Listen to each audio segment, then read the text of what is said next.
أعوذ بالله من الشيطان الرجيم بسم الله الرحمن الرحيم بسم الله الرحمن الرحيم السلام عليكم ورحمة الله وبركاته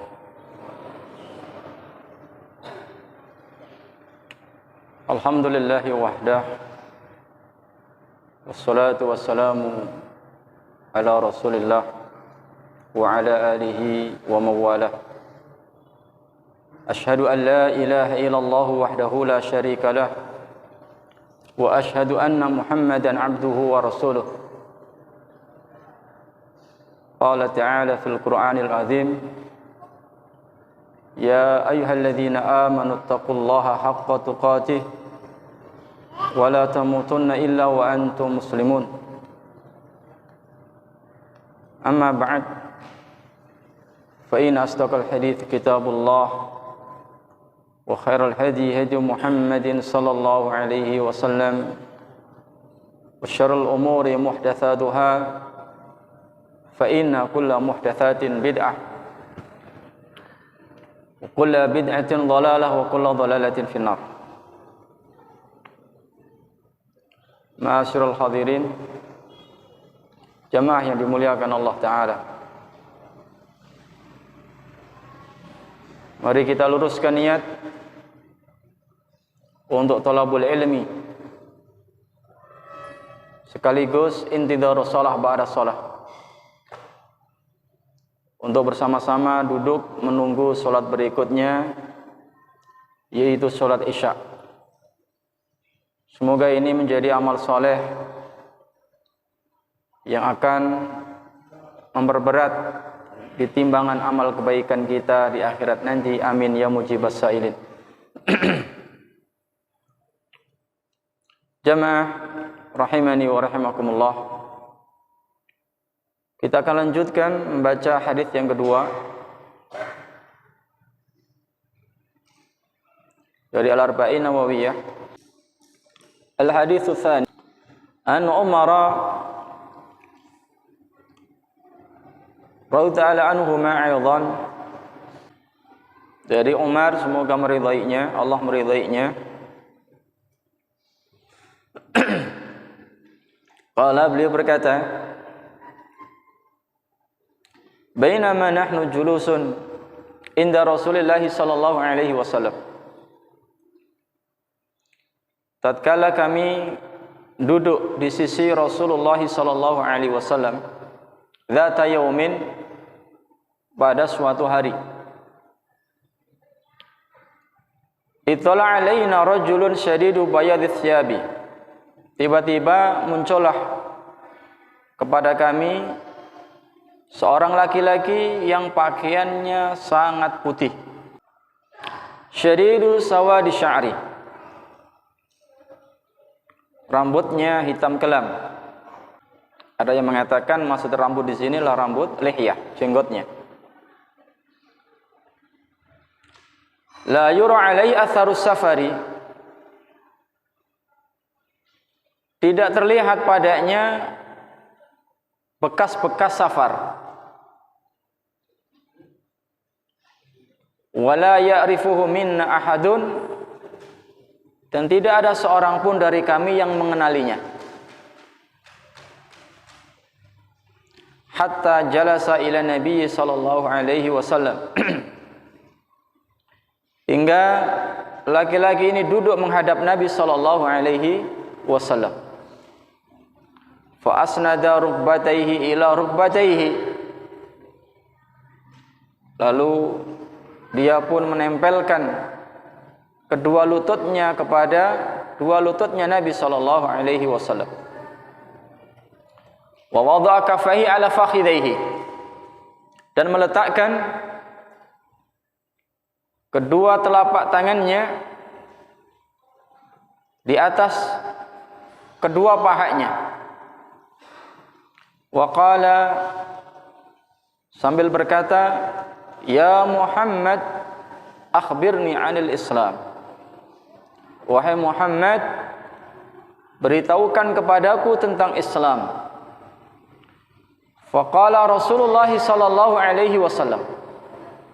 Maka Rasulullah sallallahu alaihi wasallam menjawab, al-Islamu an tashhada an la ilaha illallah wa anna Muhammadar Rasulullah. Islam adalah kamu bersaksi bahwa tidak ada Tuhan yang benar kecuali Allah dan bahwasanya Muhammad adalah utusan Allah. Wa tuqimas salata, dan kamu menegakkan salat. Wa tu'tiyaz zakata, dan kamu membayar zakat. Wa tasuma ramadhana, dan kamu berpuasa di bulan Ramadan. Wa tahujjal baita in istata'ta ilaihi sabila, dan kamu berangkat haji mengunjungi Baitullah in istata'ta ilaihi sabila, jika kamu mampu menuju ke sana. Qala sadaqta, laki-laki ini pun berkata, engkau benar. Fa'ajibna lahu yas'aluhu wa yusaddiquhu, maka kami pun heran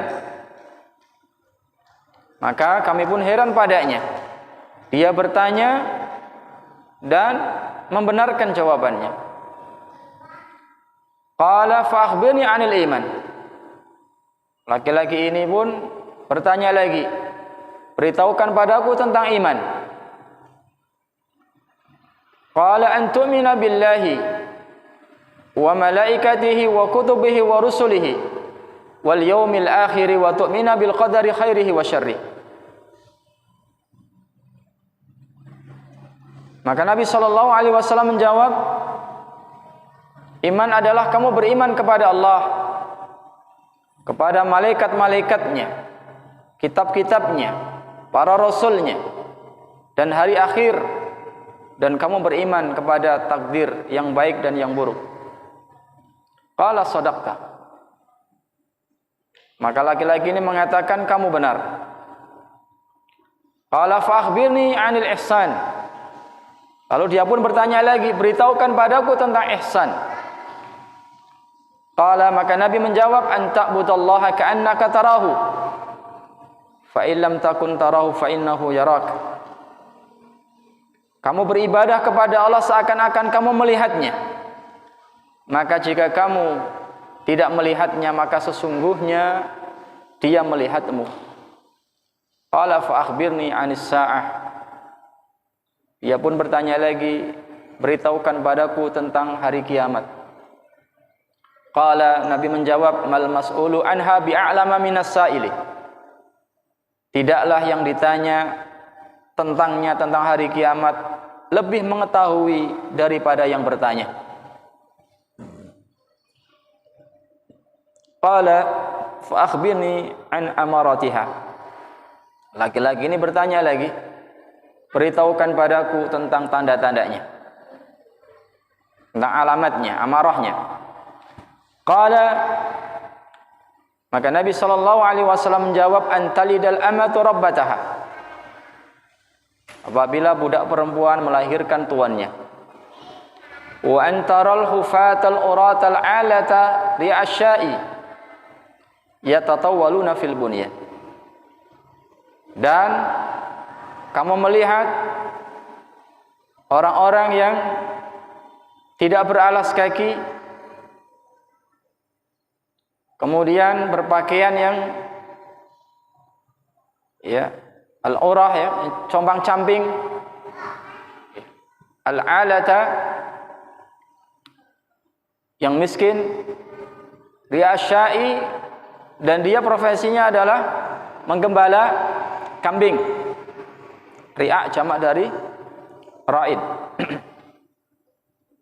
Asya jamak dari syatun, jamaknya sya'u. Yatatawwaluna fil bunyan, mereka berlomba-lomba meninggikan bangunan. Tsumman talaqa,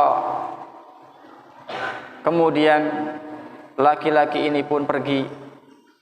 Falabistu maliyan, kami pun diam agak lama. Tsumma qala, Kemudian Nabi SAW berkata, "Ya Umar, atadri man as-sa'il?" Wahai Umar, tahukah kamu siapakah yang bertanya? Qultu, aku pun berkata, yakni Umar pun mengatakan, Allahu wa rasuluhu a'lam. Allah dan Rasulnya yang lebih tahu. Qala, maka Nabi SAW berkata, fa innahu Jibrilu atakum yu'allimukum dinakum. Sesungguhnya dia adalah malaikat Jibril datang kepada kalian untuk mengajarkan agama kepada kalian. Rawahu Muslim, diriwayatkan oleh Imam Muslim. Jadi hadis ini panjang.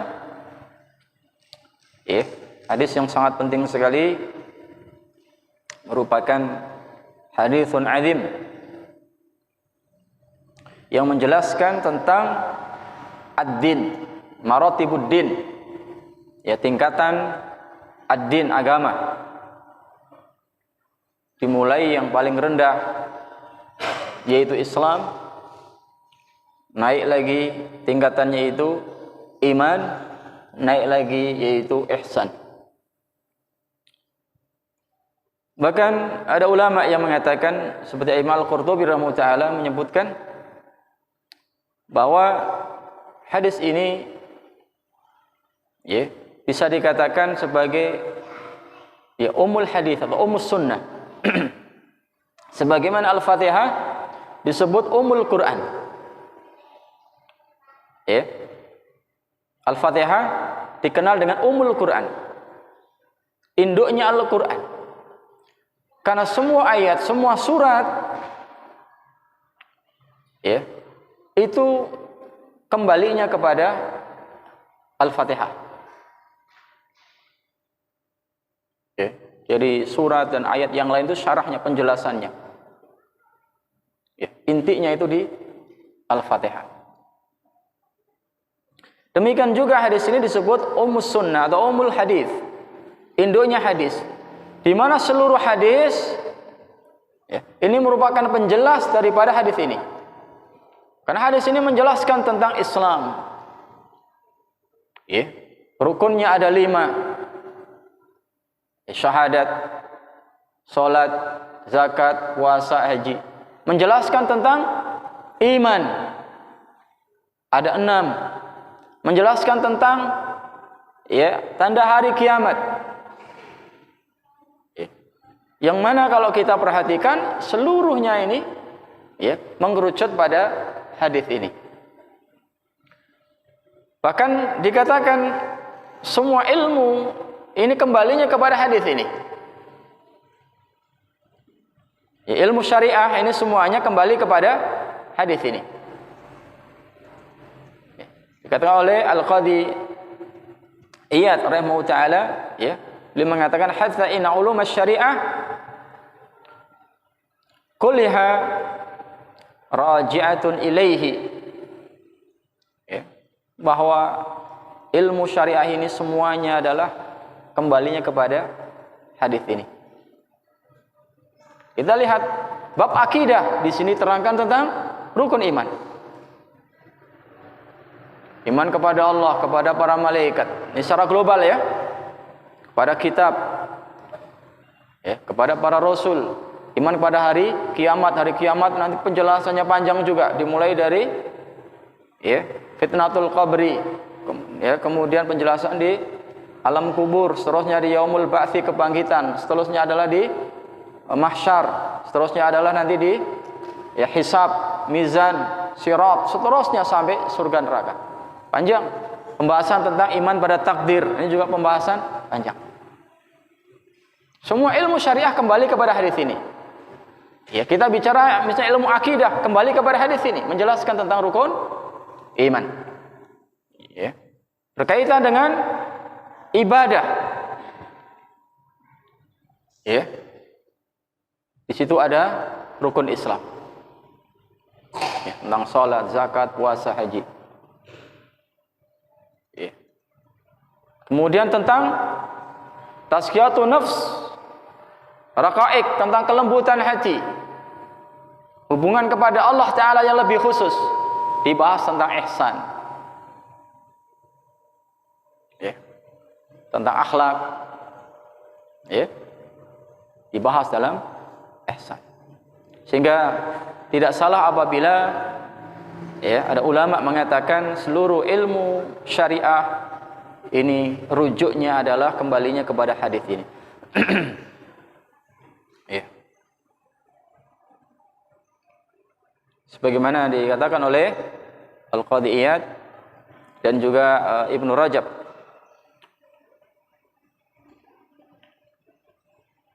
para ulama mengumpulkan fawaid pelajaran hadis ini. Pelajaran dari hadis ini banyak sekali. Ya. Di antaranya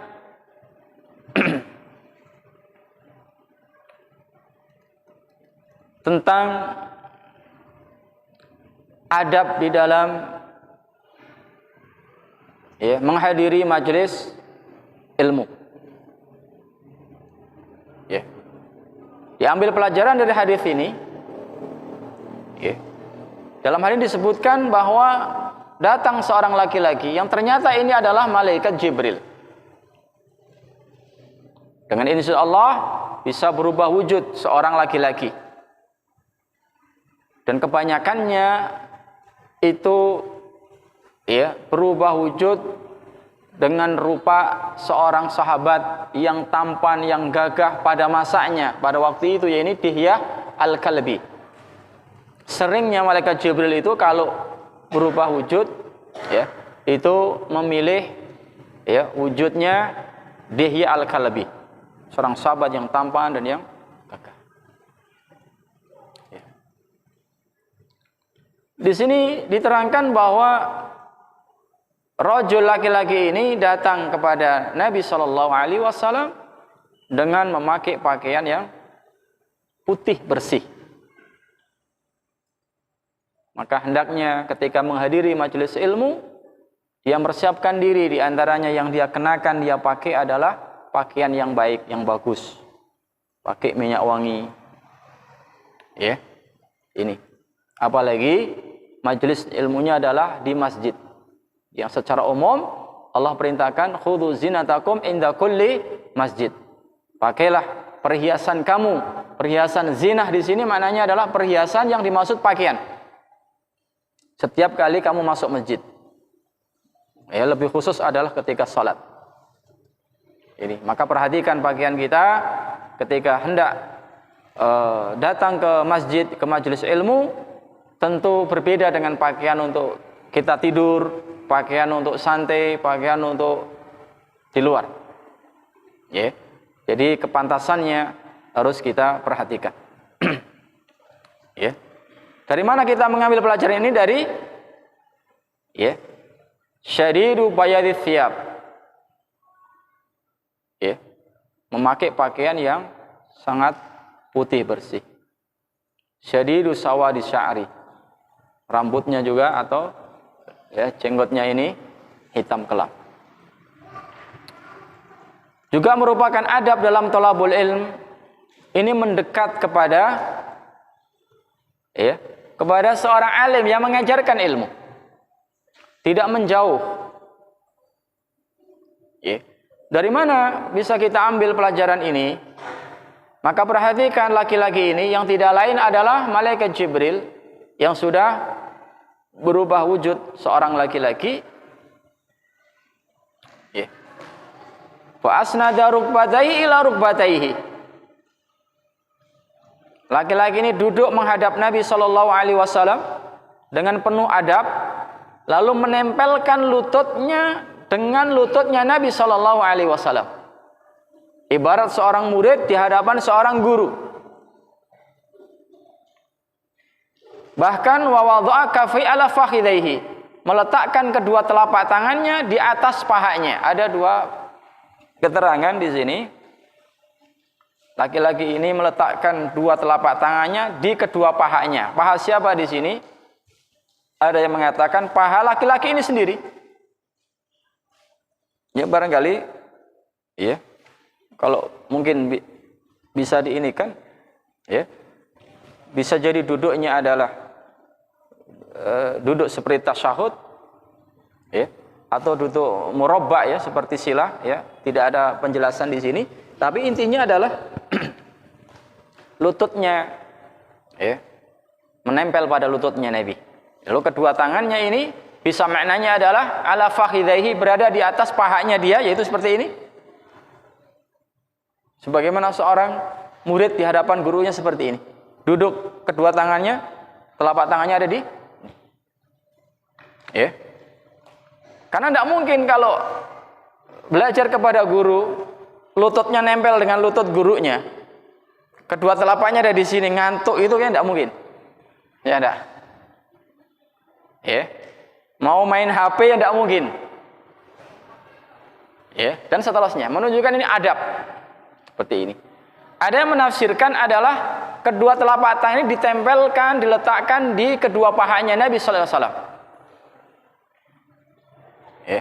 Kalau tidak keliru, Al-Imam Nawawi rahimahullah taala mengambil pendapat yang pertama.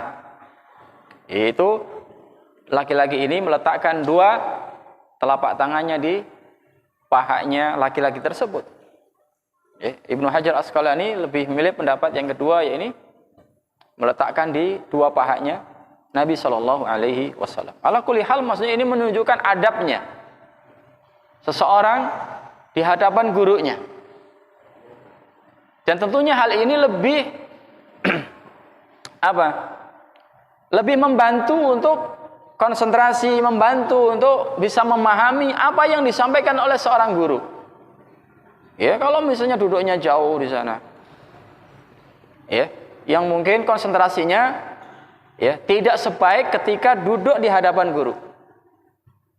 Oh, di belakang misalnya bisa diambil, ya, main HP sambil mungkin nanti, atau mungkin juga akhirnya dengarnya kurang jelas, sehingga mungkin bisa salah tangkap, dan ini mungkin berbahaya, ya, sangat berbahaya apabila salah mendengar lalu dia pahami tidak seperti yang diinginkan oleh gurunya ketika menyampaikan. Ya. Ya mungkin bisa ngantuk. Kenapa? Tidak di hadapan seorang guru. Makanya pernah saya sampaikan, ya, hadis tentang akikah ini, ya, harusnya apa? Ya, dalam hadis seorang bayi, kullu gulamin, ya, rahinatun bi'iqaqatihi. Ya, setiap bayi lahir, ya, itu tergadi dengan akikahnya. Yudbahu yaumas sabihi, disembelihkan kambing pada hari ketujuhnya. Wa yuhlaku, dicukur rambutnya, wa yusamma. Kan gitu ya. Dan diberi nama. Lihat, pakai sin, yusamma. Tapi ada riwayat dalam Sunan Abu Dawud, wa yudamma. Lihat. Bisa jadi, mungkin, ya, perawi hadis ini, ya, dia mendengar tidak jelas. Ya. Gurunya menyampaikan wa yusamma, dan diberi nama. Jadi setelah disembelihkan kambing hari ketujuh, ya, yuhlaku, dicukur rambutnya, wa yusamma, dan diberi nama. Tapi dia mendengar yudamma, dan diberi darah. Maksudnya adalah dahinya diolesi darah dari kambing tersebut. Perhatikan, salah hanya satu huruf. Harusnya yusamma pakai sin. Tapi dia mungkin, ya, tidak jelas, yudamma, oh, diberi darah, diolesi darahnya. Diganti dengan huruf dal. Ya. Makanya di antara adab thalabul ilm di majelis ilmu di hadapan gurunya itu mendekat. Ya. Lebih jelas, lebih konsentrasi. Ya, tidak ada potensi untuk ngantuk, potensi untuk main HP, potensi untuk dan seterusnya. Betul fokus memperhatikan apa yang disampaikan. Ya. Ini yang bisa kita ambil dari sini. Bagaimana rajul tadi duduk di hadapan Nabi sallallahu alaihi wasallam, menempelkan lututnya pada lututnya Nabi sallallahu alaihi wasallam, dan kedua meletakkan dua telapak tangannya di pahanya. Ini adab dalam thalabul ilm. Kemudian juga di antara uslub ya, di dalam menyampaikan ilmu ya, berupa soal jawab, tanya jawab ya. Jadi tidak monolog, tidak searah, tidak hanya ustadznya atau syekhnya yang menyampaikan, tapi juga ada dialog dua arah ya. Dari mana kita ambil pelajaran ini? Di sini terjadi dialog. Ya, rajul tadi, laki-laki ini yang tidak lain adalah malaikat Jibril, bertanya kepada Nabi sallallahu alaihi wasallam. Diawali bertanya tentang akhbirni anil Islam, beritahukan padaku tentang Islam. Tentunya malaikat Jibril tahu enggak apa itu Islam? Sudah tahu.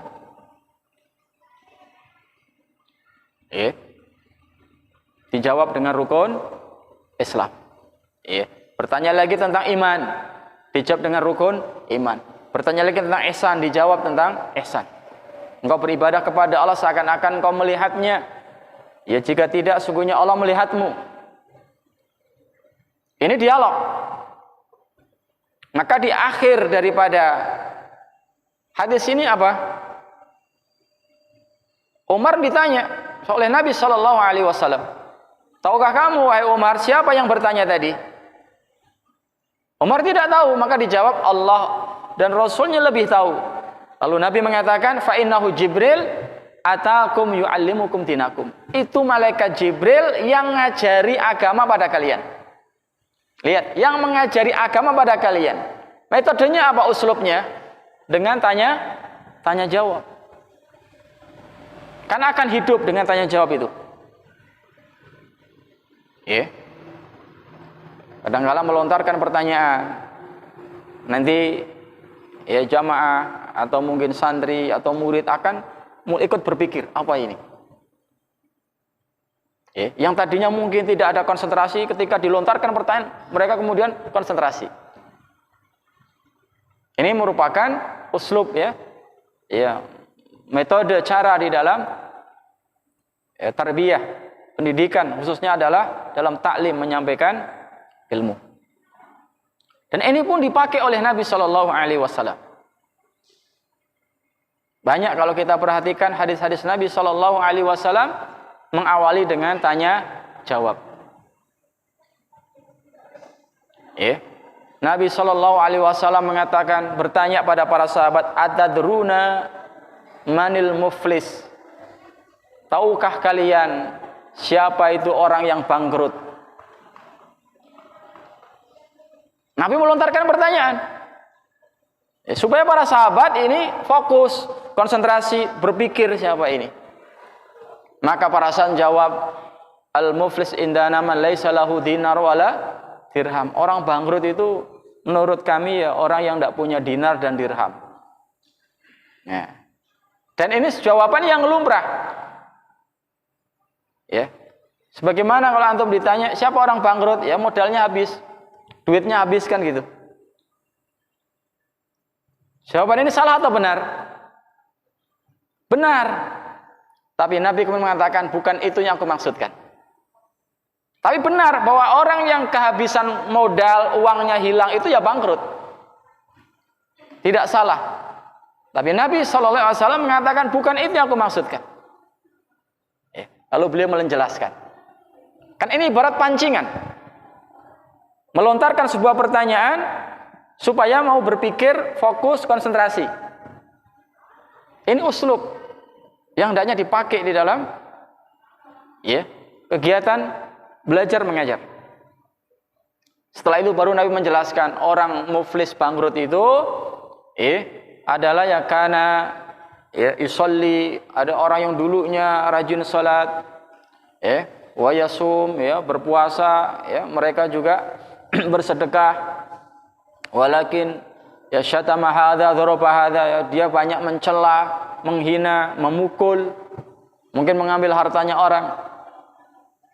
Ya.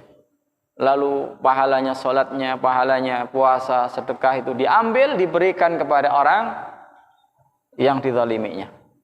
Bahkan apabila telah habis tapi ternyata belum selesai urusannya, maka dosa-dosanya orang yang pernah dizaliminya ini akan ditanggung oleh dirinya.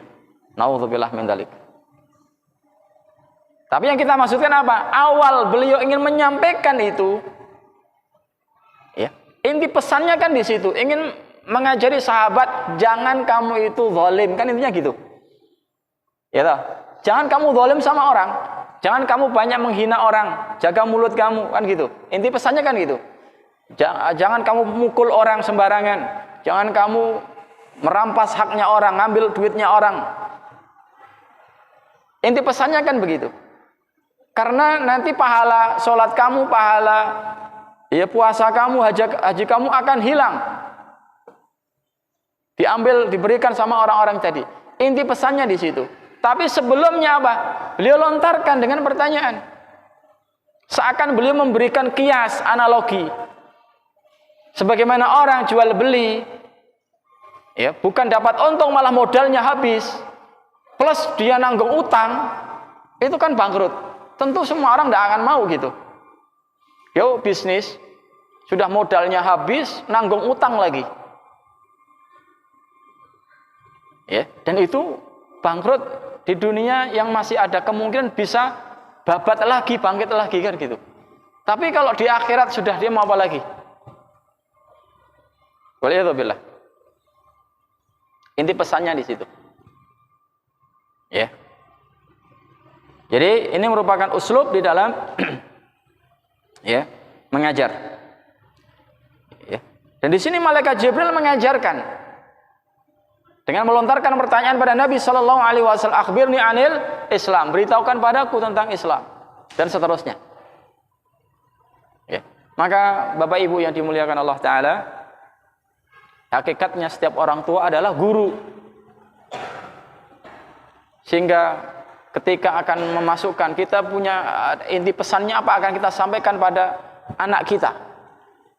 Mengawalinya bisa dengan pertanyaan. Dengan pertanyaan. Ya, mungkin lagi main bareng, misal gitu ya. Ya, misal gitu, main bareng lihat sesuatu apa gitu.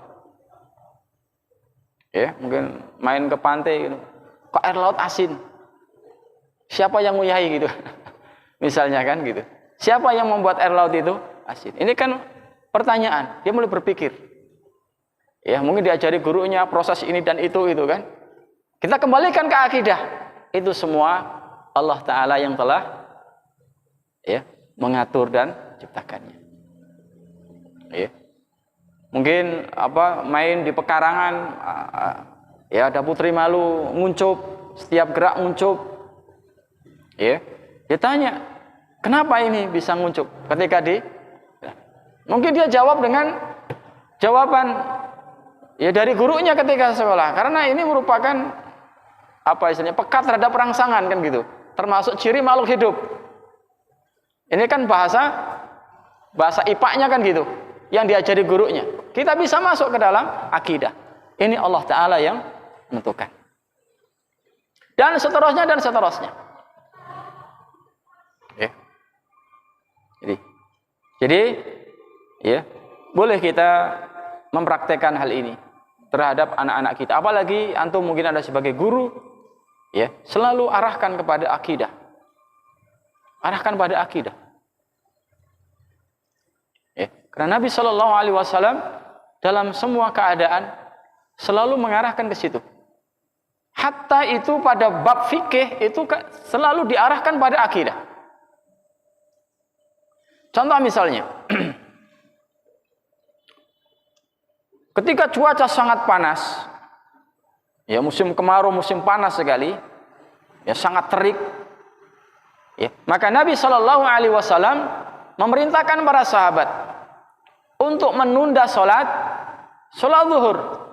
Abridu bis salah, kata beliau, tundalah sholat sampai agak dingin. Jadi misalnya zuhur itu masuk waktu jam 12, misal gitu ya. Dalam cuaca yang panas ekstrim, ya, walaupun secara hukum asal bahwa sholat yang paling afdal adalah di awal waktunya, kecuali isya ya, kecuali isya. Jadi ada 5 waktu yang paling afdal adalah sholat di awal waktu, kecuali isya. Ya, ini. Tapi ketika cuaca panas yang ekstrim, Nabi justru agak menundanya. Abridu bis shalah.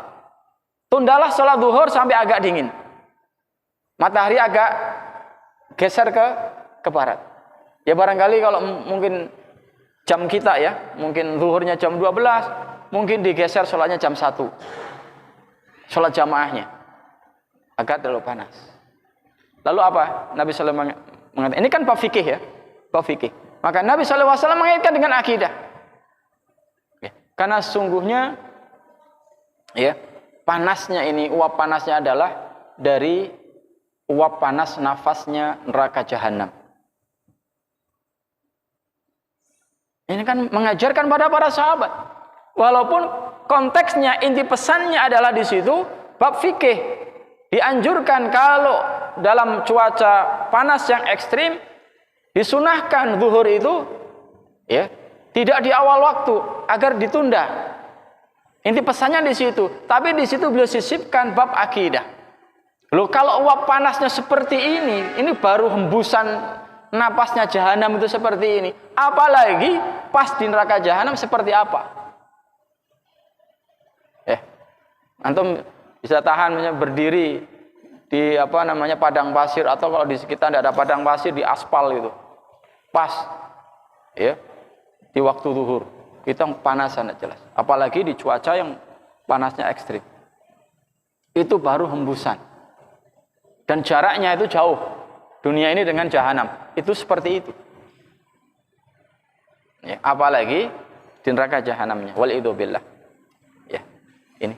Jadi dalam semua kondisi, ya, khususnya kepada ya ini orang tua, bapak ibu sekalian, ya, setiap dalam kondisi selalu arahkan anak kepada akidah, kepada tauhid.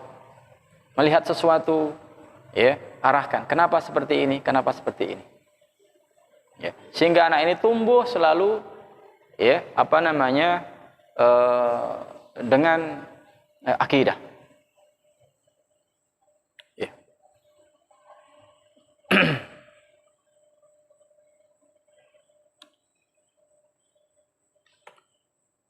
Kemudian di antara faedah atau pelajaran dari hadis ini, ya, bahwa tadi sudah disinggung ya, para malaikat ini bisa berubah wujud, tentunya dengan izin Allah.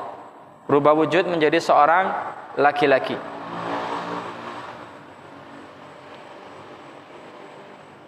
Ya.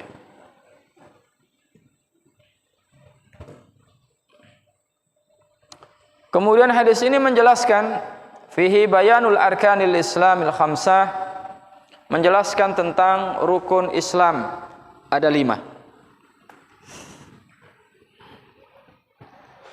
Penjelasannya nanti diawali dari syahadat. Insyaallah nanti kita jelaskan tentang syahadat ini. Ya, syahadat tauhid dan syahadat rasul. Ya, syahadat tauhid ini syarat-syaratnya apa saja, rukunnya apa saja, ya, pembatalnya apa saja, sehingga di sini kalau kita mau rinci pembahasannya panjang sekali. Ya. Islam yang pertama, antasyhadu an la ilaha illallah wa anna Muhammad Rasulullah. Ya. Tentang syahadat Muhammad Rasulullah itu syahadat Rasul, kita jelaskan juga apa maknanya, rukunnya syahadat terhadap Rasul ini. Konsekuensinya apa? Ya. Demikian juga tentang salat. Ya, syarat, rukun dan seterusnya. Kemudian tentang zakat, saum, haji. Ya, jadi ini pembahasan panjang sekali. Hadis ini juga menjelaskan tentang al-iman, yaitu rukun iman ada 6. Ya, iman kepada Allah cakupannya apa saja? Iman terhadap Allah Ta'ala ini. Tentunya kita harus pelajari. Tidak sekedar umum beriman kepada Allah. Rincian cakupannya apa iman kepada Allah ini? Perlu kita pelajari. Iman kepada para malaikat, kepada kitab, pada rasul, hari akhir, tentang takdir. Ya, ini. Kemudian yang ketiga, hadis ini juga menjelaskan tentang ihsan.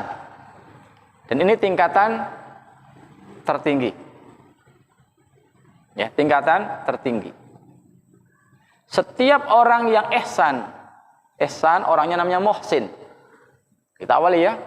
Islam orangnya muslim. Iman orangnya dinamakan mukmin. Ihsan orangnya dinamakan muhsin. Jelas ini? Ya. Nah, maratibuddin, tingkatan agama ini ada 3.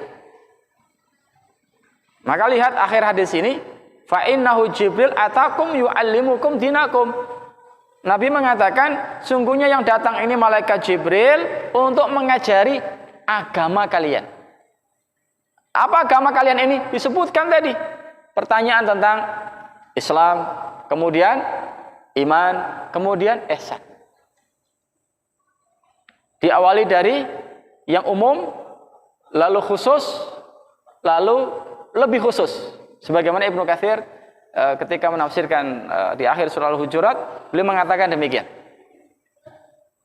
Ya, umum, kemudian khas, kemudian akhas. Apa maknanya? Islam ini umum. Ya.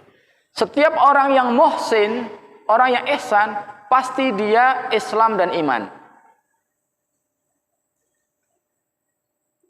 Setiap orang itu iman, pasti dia Islam, tapi belum tentu dia ihsan. Kalau orang itu Islam, belum tentu dia iman, apalagi derajat ihsan. Bingung enggak ini? Bingung enggak? Tingkatan dasar. Ya. Yeah. Atau saya jelaskan sebelumnya, para ulama membuat kaidah tentang Islam dan iman. Ya. Kaidahnya, idza istama'a iftaraqa wa idza iftaraqa ijtama'a. Jawabin ini. Idza istama'a, apabila keduanya ini berkumpul, ya. Islam dan iman berkumpul dalam satu teks. Contohnya hadis ini. Islam disebut, iman disebut. Idza istama'a, apabila keduanya ini berkumpul dalam satu teks, satu nas, iftaraqa, maka berpisah, yaitu berpisah maknanya. Alias maknanya berbeda. Islam lebih menitik beratkan pada makna zahir. Maka kita lihat syahadat, mengucapkan syahadat, salat, zakat, saum, haji. Ini kan amaliyah, amal zahir Islam. Ya. Kalau iman itu amal batin. Iman kepada Allah, iman kepada malaikat, kepada kitab, kepada para rasul, kepada hari akhir, kepada takdir. Lebih pada makna amal batin, keyakinan.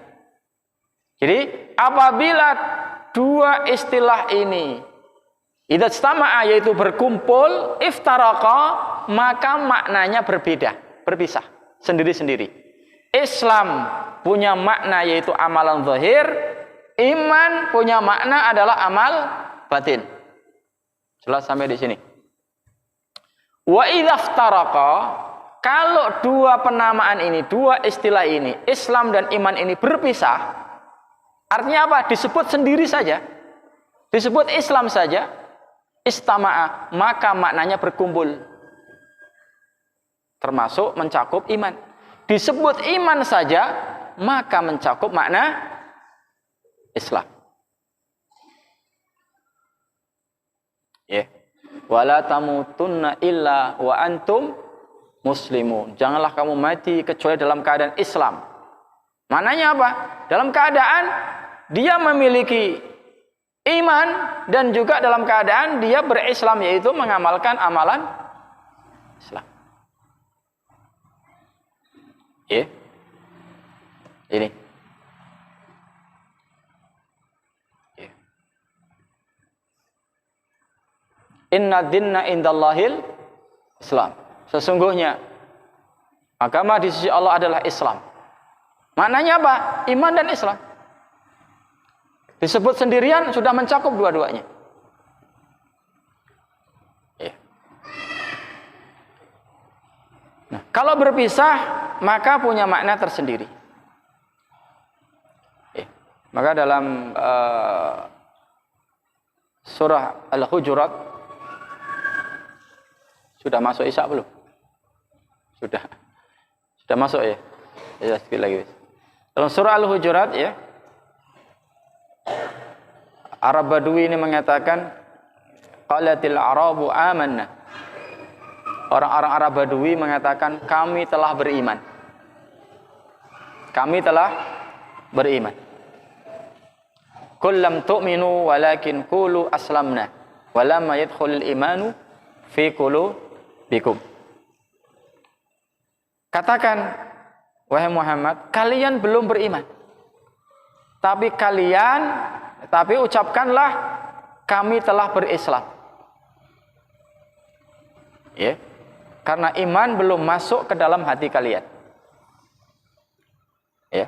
Orang-orang Arab Badui mengatakan kami telah beriman. Amanah, kami telah beriman. Tapi dibantah oleh Nabi. Katakan pada mereka, kalian belum beriman. Tapi ucapkan oleh kalian aslamna, kami masih Islam. Kenapa? Karena iman belum masuk meresap ke dalam hati mereka. Ini menunjukkan ada perbedaan antara Islam dengan iman. Ya, tingkatan rendah Islam. Orang yang Islam belum tentu iman. Seperti orang munafik. Kaum munafik Islam tidak. Dalam hal ini mengucapkan syahadat tidak? Bersyahadat. Abdullah bin Ubay bin Salul bersyahadat, tokoh munafik Madinah. Bersyahadat. Ya, ikut sholat. Dan seterusnya. Mereka Islam lahiriahnya. Tapi apakah mereka beriman? Tidak. Kan hatinya tidak kemasukan iman. Setiap Islam belum tentu iman. Tapi orang yang beriman pasti Islam. Ya. Orang yang beriman belum tentu ihsan. Punya derajat seakan-akan dia melihat Allah Ta'ala. Ada sifat muraqabah yang sangat kuat. Merasa diawasi oleh Allah Ta'ala. Ya, paling tidak adalah dia yakin Allah memperhatikan dia. Setiap orang beriman belum tentu punya derajat ihsan. Tapi orang yang sudah derajat ihsan pasti dia beriman. Jadi tingkatan paling dasar adalah Islam. Ya, naik tingkatan berikutnya adalah iman. Naik tingkatan paling tinggi adalah ihsan. Ya. Nah, sudah masuk Isya, ya. Sampai di sini ya kajian kita, mudah-mudahan bermanfaat untuk saya dan antum semua, ya, menjadi ilmu nafi', ya. Kalau ada salahnya dari saya, dan saya mohon maaf yang sebesar-besarnya. Silakan adzan. Allahu taala alam bissawab wa akhiru da'wana alhamdulillahirabbil alamin.